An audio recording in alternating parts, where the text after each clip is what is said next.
มื้อวานนี้พุ่มพวงก็ได้เดินทางไปที่อำเภอยางตลาดจังหวัดกาฬสินธุ์เป็นทุกๆปีเพิ่นสิจัดงานแบบนี้ก็คือเอิ้นว่าเป็นบุญกฐินรวมกับเป็นบุญวันเกิดคนก็จะว่ามาจากจังหวัดใดแน่คนที่นับถือเพิ่นนั่นล่ะเพิ่นก็ชื่อว่าพระครูบาไก่พอมาถึงแล้วมาเมืองเพิ่นจัดวันเกิดก็มีแต่แนวสวยๆงามๆเฮ็ดออกมาได้งามส่วนนี้ก็สิเป็นเค้กว่าซั่นเพิ่นหาบเค้กมาถวายแล้วเนาะเพิ่นพากันใส่เสื้อสีม่วงเบิดงานพวกข่อยใส่เสื้อสีขาวมาได้พี่น้องว่าแต่บ่แม่นสีดำเนาะพากันใส่สีขาวมานำกัน2คันรถตู้แต่ปรากฏว่าพอมาถึงเขาใส่เสื้อสีม่วงเป็นส่วนใหญ่เป็นหยังจะค่อยได้มาวันเกิดพระองค์นี้เนื่องจากว่าเพิ่นกำลังช่วยเหลือวัดของที่พุ่มพวงไปจังหันทุกมื้อวัดที่อยู่ใกล้บ้านพุ่มพวงนี่มันยังเป็นสำนักสงฆ์แจ้งสว่างอยู่ยังบ่ทันได้ตั้งเป็นวัด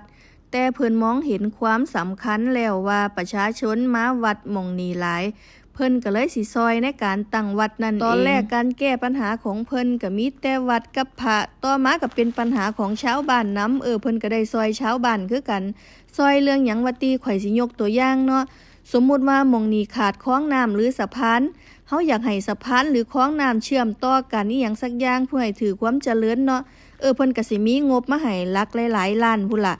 แล้วเพิ่นก็สิประสานงานให้มันแล้วให้มันเกิดความเจริญนั่นเองเด้อทุกคนเด้อพวกเจ้าคิดว่าเพิ่นเส้นใหญ่ปานใดพี่น้องเฮาไปของบหม้องละ100 ล้านหม้องละ80 ล้าน70 ล้านเพิ่นสามารถเฮ็ดไว้ให้เฮาได้เบิดเนาะ